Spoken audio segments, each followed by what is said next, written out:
Dr. Arikana Chihombori is back at it again. And this time round, she says, Africa does not need the World Bank. Africa does not need the IMF. Africa does not need the Paris Club. If anything, these people need Africa. They depend on Africa to borrow at exorbitant rate so that they can keep making profit, so that they can keep, influencing them to get better business deals and twist them and, rule these countries indirectly. She says, if anything, Africa needs to sit down, harness its own natural resources, and be an independent entity. And that way, these organizations might just as well realize how important Africa has been to them all this while. Natural resources alone, we do not need to be going to the IMF or World Bank for loans.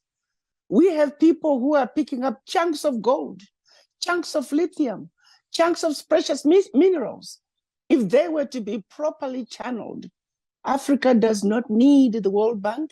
Africa does not need IMF. I think people have to understand that the disunity and the disorganization that is Africa today is by design. Go back to the Berlin Conference. People must understand Berlin Conference, they met for 4 months to strategize and putting together a policy that was designed to see to it that Africa and her children are forever defeated and dominated. Hello there, how are you doing? Welcome to another episode of our conversations. My name is Ondiro Oganga. I am a business journalist by profession and a digital content creator. I make videos on Africa, Black people, our empowerment, and how we can rise up and take our rightful place at the global stage. Today, I want us to discuss an interview by Dr. Arikana Chihombori. It's one of her most recent interviews. And anytime she speaks, I love the fact that she speaks so passionately about Africa and she's not afraid of anybody. In that interview, she reacted to the sentiments by the president of Kenya, William Ruto, who during the Mo Ibrahim summit said, there's no more summoning of African presidents to Russia or to Japan or to China or to the USA. Then you bundle all of us in a bus and the agenda is just you trying to make yourself feel better and say Africa is a friend and we're going to keep partnering with Africa. And there's nothing substantial in there for Africans, actually. And President Ruto said, moving forward, if you want to engage us, go through the African Union. Do not talk to Kenya as an individual entity. Do not talk to Lesotho as an individual entity. Do not talk to Ghana. Talk to the African Union. When you talk to us as a bloc, then that means that we have a little bit of leverage because you're talking to 54 countries, you're talking to big economy, you're talking to millions of people in population. And Dr. Arikana Chihombori says that is actually the right way to move forward when dealing with the West, because it means that you come to the table as a united front. I think the one I've enjoyed the most recently is the one from President Ruto of Kenya, where he addressed that issue of the heads of states being called, all of them by one head of state, and they run off to the United States and they run off to China. They were getting ready to run off to Japan, run off to France. It's ridiculous. It's treating these heads of states like their children. So for them to stand up and say enough is enough, it was just beautiful listening to President Ruto take a position to say the heads of states have decided that they're going to send a delegation, because it makes sense to me that if the president of Japan wants to address the African leaders, let him come to the African Union and address them. If the president of the United States, China, if all these world leaders want to address African leaders, let them come to the African Union. But having all the heads of states run off to see one president, it is a joke, it is ridiculous, it is disrespectful, and I'm glad to hear, and it was beautiful just really listening to President Ruto call it like it is. On top of just asking Western leaders to talk to the AU as a bloc instead of individual African countries, Dr. Chihombori was also saying it's high time that Africans actually truly united, because it's in uniting that borders are going to fall. It's in uniting that, there'll be free movement of people and goods. It's in uniting that we will be able to be so buffered that Western influence will not be able to creep in and destabilize one region at the expense of another. Can you imagine if Africa was united? Can you imagine if we had a single currency, if there were no borders, if people and goods would be able to move freely? What was needed since 1963 was the creation of an Africa that was borderless, an Africa that spoke with one voice, an Africa that has a single military, an Africa with a single currency, single stock exchange, single monetary policy, single trade policy. Of all those, we've only finally, in the past couple of years, accomplished the trade policy. And even that, its implementation is a monster because of some underlying issues that if it is to succeed, and I'm talking about the Continental Free Trade Area, if the Continental Free Trade Area is to succeed, two things, in my opinion, must be in place. One, free movement of people. How do we talk about free trade when we still need visas, when we still have these borders? How do we talk about free trade when we have how many different currencies? 40-something different currencies. We need our own single African currency as a must. We need a borderless Africa. Those two things must be put in place if we are going to have a resounding African Continental Free Trade Area that is successful, that is going to have the desired results. As is, it's still, in my opinion, ridiculous that we can talk about at the AU an Africa that speaks with one voice, and yet you have countries like South Africa strengthening their borders and limiting the number of Africans that can come to South Africa. I still need visa to go to Nigeria, to go to a lot of countries in Africa. How can we be talking from two corners of our mouth?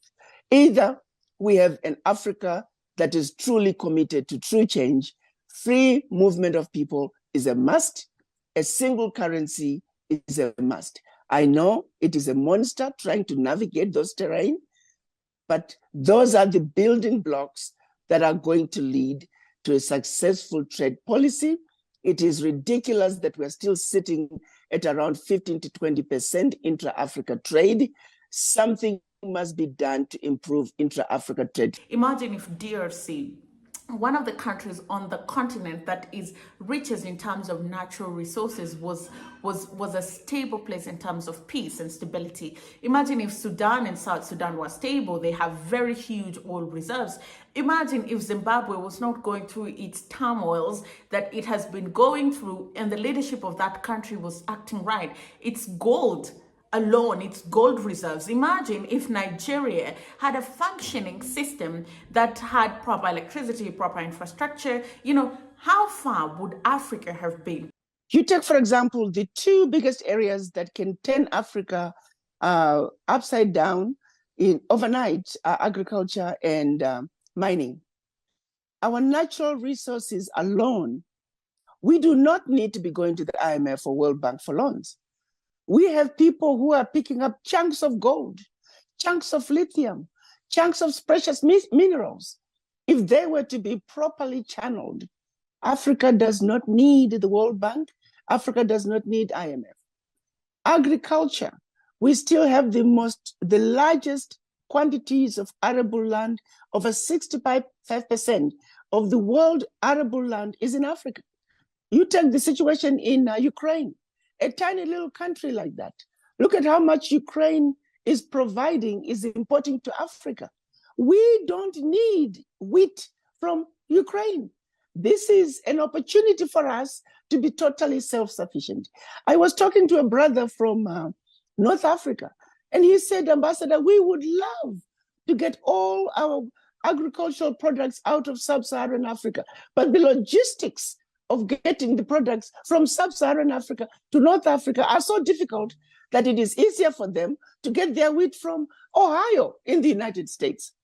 So we got work to do as Africans. Logistics alone are keeping us from having the effective intra-Africa trade that we need. So we have some serious low-hanging fruits that we need to address as a matter of agency. I think it is ridiculous that North Africa should have to procure its wheat from the United States, from Ukraine. A lot of African countries, I was shocked at the figures of the numbers of African countries that are getting their wheat out of Ukraine.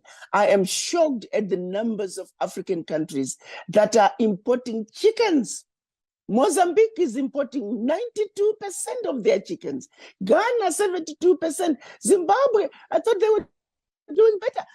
Over 50% of their chickens are imported. Chickens alone are by far the most consumed meat on earth, and no other meat comes even close. African economy could be turned around by chickens. So there are some very low-hanging fruits that we could look at. Agriculture and mining are the two areas that if we focused on, Africa does not need to borrow money from the IMF or the World Bank. We can be completely self-sufficient. But these scales are designed. You know, the West actually carefully tailor-made and designed the chaos on the continent to ensure that Africa never, ever, ever progresses. And you know what? We've fallen prey to their plan. And the disorganization that is Africa today is by design. Go back to the Berlin Conference. People must understand Berlin Conference, they met for 4 months to strategize and putting together a policy that was designed to see to it that Africa and her children are forever defeated and dominated. So as long as we are speaking as 55 little bitty African countries, we can never come out with a position that we can then demand that we must be the 6th member of the 5-member UN Security Council, that we must be the 21st member of the G21, that we must be the 8th member of the G7. As long as we are being told you have 55 different sovereign nations, we are fighting with one pinky finger when we could be fighting with 5 fingers and throw a sucker punch. What Africa needs to understand is that we need to speak with one voice. For example, let's take the UN. If the Africans were to say, United Nations, you are a totally useless organization, you are a toothless bulldog, there's nothing there for us, you are supposed to be the watchdog for all human rights violations, and yet 3 of the 5 members of the UN Security Council, they are very strongly guilty of slavery, crimes that they have never been charged for, crimes they are struggling to pay reparations for. How then do you, the United Nations, continue to have these 3 members of the UN Security Council who continue, 2 of them, I'm talking Britain, I'm talking France, they continue to have remains of our ancestors, physical bodies of our ancestors who they classified as trophies of conquest, and they refuse to return them because they are equivalent to an animal. Just like you went to Africa and you killed a lion, you equally killed a human being. That is your trophy. To this day, 2023, they are refusing to train them. Hello, Secretary Guterres, what are you doing? Let's look at the artifacts that were stolen, priceless. They all know where the artifacts came from. They are nicely displayed in a museum, showing what country they were stolen from, and nobody is talking about it. Again, Secretary Guterres, where are you? Let's talk about some of the basic egregious abuses of Africa. Let's look at the World Trade Organization. They are giving a blind eye. Look at Swiss coffee, Swiss chocolate, and yet we know all that chocolate is coming from West Africa. Switzerland does not have a single cocoa plantation. Where is the World Trade Organization? Why aren't you challenging them? It's been acceptable that Africa is supposed to produce and provide raw materials for the Western world. What Africa needs to do, for example, they could simply say, we are no longer going to attend the United Nations until we are 6th member of the UN Security Council. After all, African countries are the largest voting bloc at the United Nations. And instead, African countries are being used to vote on behalf of other countries on their agendas. You come, we give you a brown envelope, vote with us on our agenda. Africans must unite. If Africans were to speak with one voice and say, we will no longer be attending the United Nations, guess what? Things will change. It's these African countries, former colonies, if you were a British colony, if you were a German colony, French, Portugal, Belgium, if they were to say, as long as you are keeping the remains of our ancestors, we give you 2 weeks.